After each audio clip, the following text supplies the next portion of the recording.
Hi, so I just had today I had my feeding tube changed to um, the long one to the little Mickey. Thank the Lord.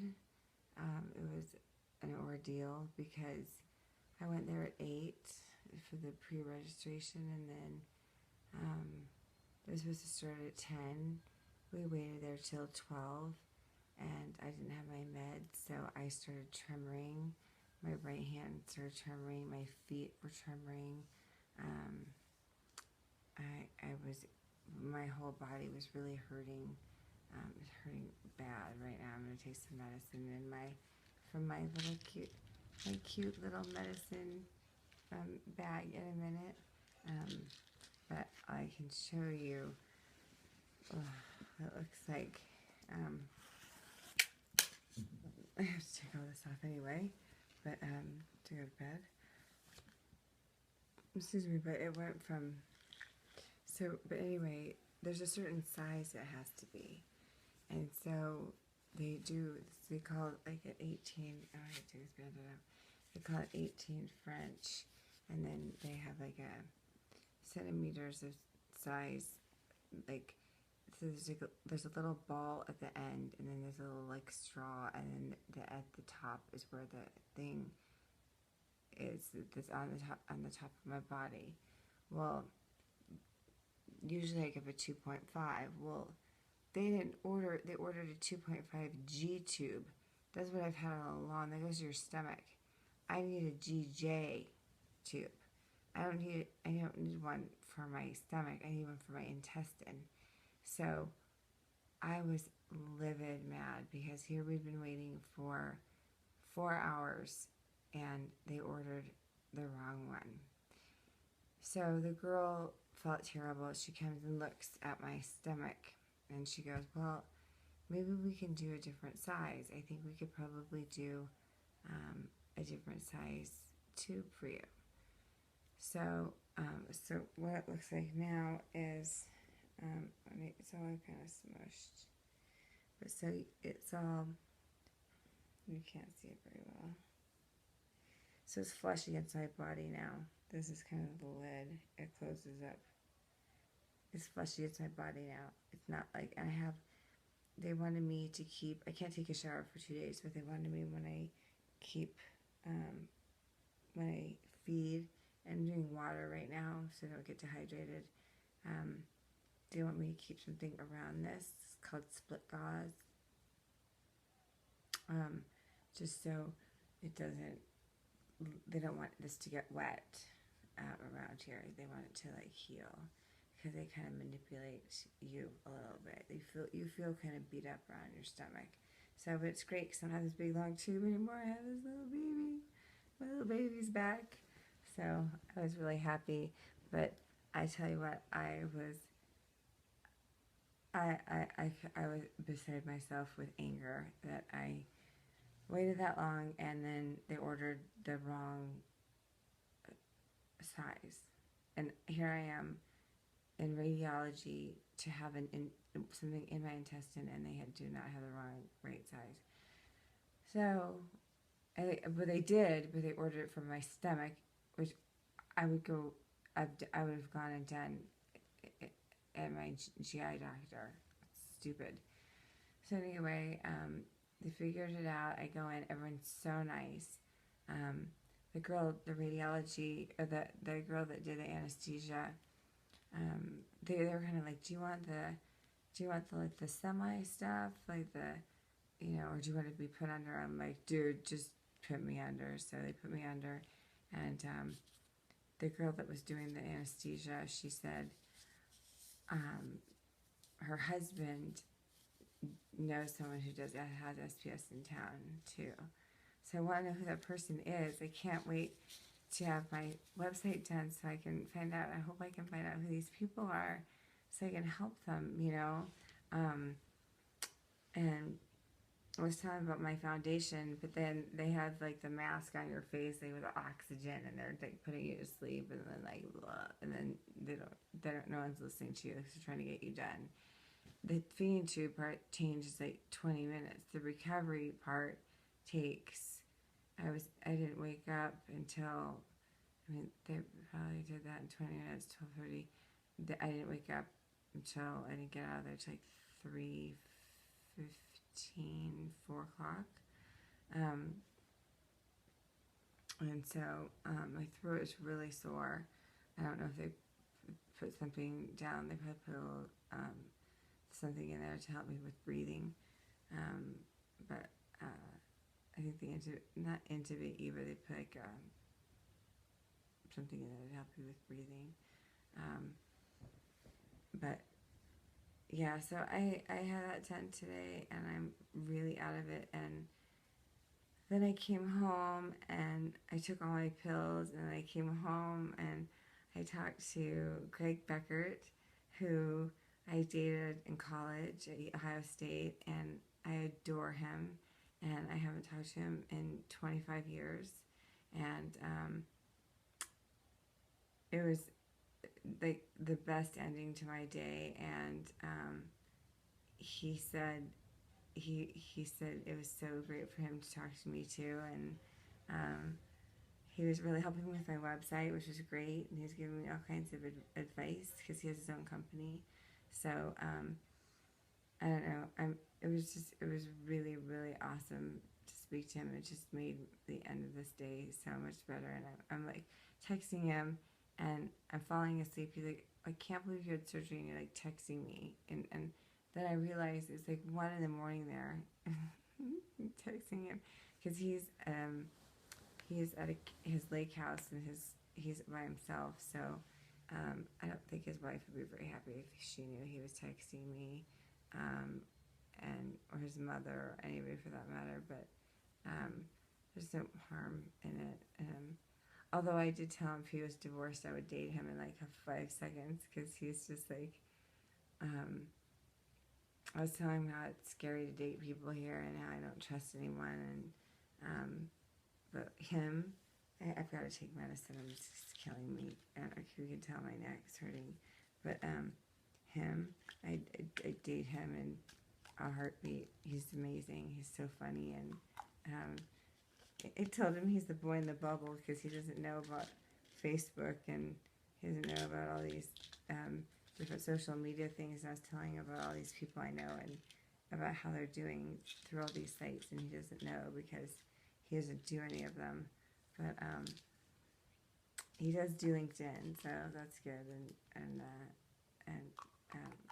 it was just really amazing to talk to him. But yeah, so I got my feeding tube changed today, so I don't have a big long thing, and I feel a lot better. And I feel like when I go away on my trip, that it's going to be a lot easier.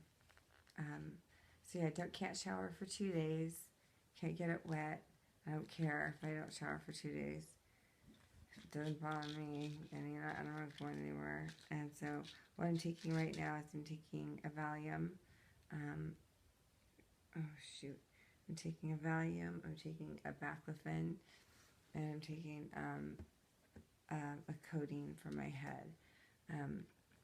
I might take more Valium and baclofen if nothing. My neck always really hurts.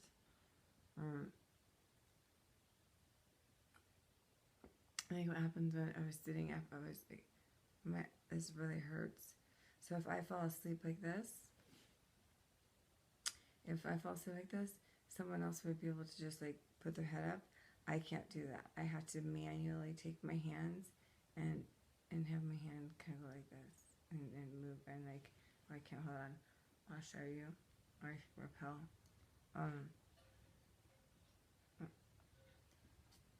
I have to,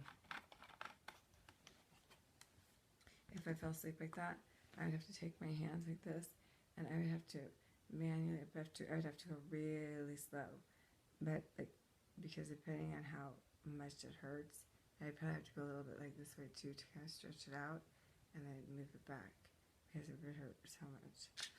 That's how bad it is. So, but today was interesting with the tremors. The tremors were happening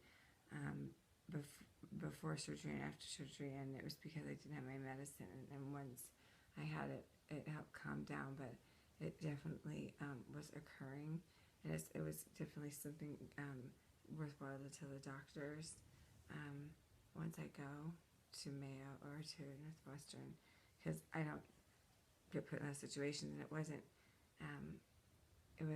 a surgery thing, I don't think, because once I got home and I took my medicine, it was like I felt a lot better. But yeah, I was like, touching, I had to touch something.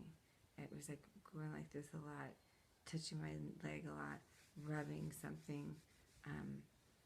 It was very interesting. So, and a lot of it's with my right side, more my right than my left. It's always that way. So, that I learned a lot today about myself. But laying down on the bed for as long as I did was very painful. So I'm sitting over this chair. It's been good. I don't really want to lay down on the bed. I don't want to. I would rather like sit in a chair right now, but I know I need to lay down and go to sleep. So it is what it is. So I might go take a Norco. I don't keep it in this bag because I don't like to take them. They're the pills that I do not like to take. But I might take one just because it'll help with like my back, and because it's really sore, like all. And actually, I have this thing. This might even help right now. I have this thing that I got for Christmas, and you put it on and you push. You just push, and I might just do this right now. Oh my god, it just feels so good. I might do a little bit of that. That actually feels really good. This is one of the things I was telling Greg that, I was saying about dating that's so hard, like, because he was saying, oh, you have Jack, and I said, yeah, but you know what?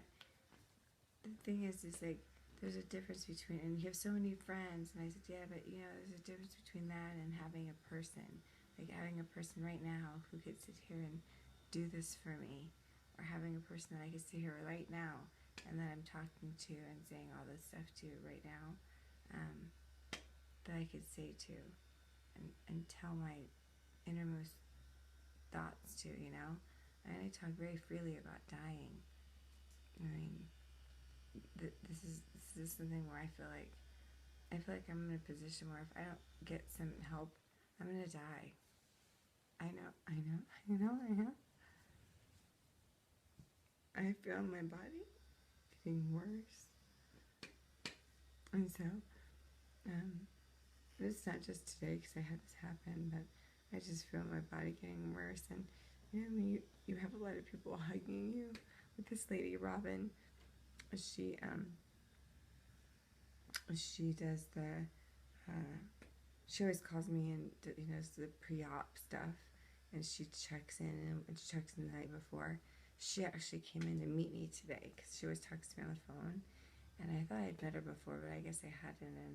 And she came in and talked to me today, and I met her and gave me a big hug. And I don't know if it's because I'm so young that they kind of go, oh my god, but I think they realize how sick I am.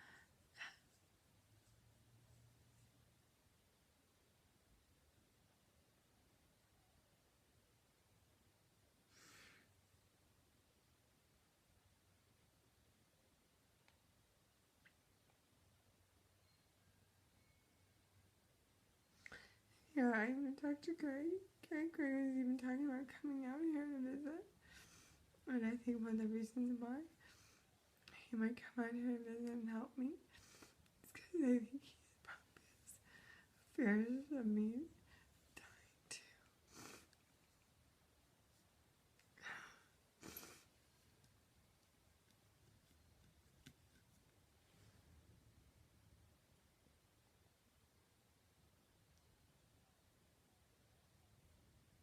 It's a real fear. Nothing's worked. Nothing is working. Nothing's working for me. And if this stuff's working too, If I stop getting fed through the feeding tube, if I said that if that doesn't work, then I have to get fed through a port in my vein. And it's not good. And the thing is, when she did this to the vein, I was belching today and I had nothing. There was no reason for me to belch. And the girl's like, well, you have nothing in your stomach. And I belch when I have stuff in there. I belch when I don't. It doesn't matter. It's this weird belching. And it was spasms. They're just bad. It was spasming. I have internal spasms. I know that I do. You know. And I know I'm about to have one right now. And it's because I'm upset. It's just, it's, and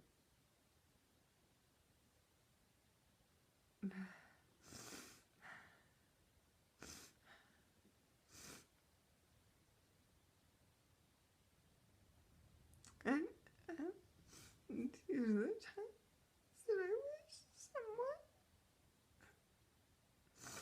who is alone, who really loved me, who wouldn't be afraid to be with me. He knows who he is. And I hope he's trying. I really do. I'm trying to get him to try. I want him to be with me. I want him to be with Jack and I both. I don't want to be alone anymore.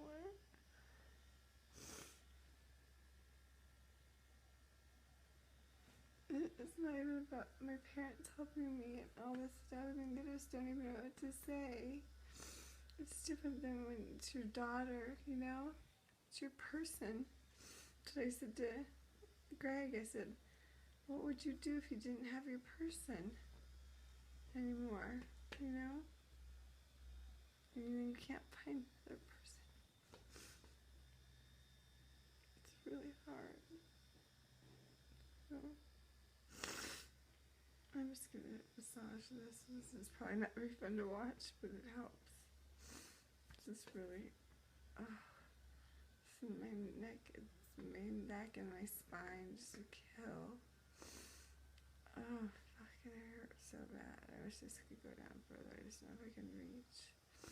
I'm gonna try and do it. So I can't massage. I could do this to myself. Why pay? I'd rather pay my face threaded. Anyway, so that was what happened today. I got a new feeding tube, and it took forever, but it's done.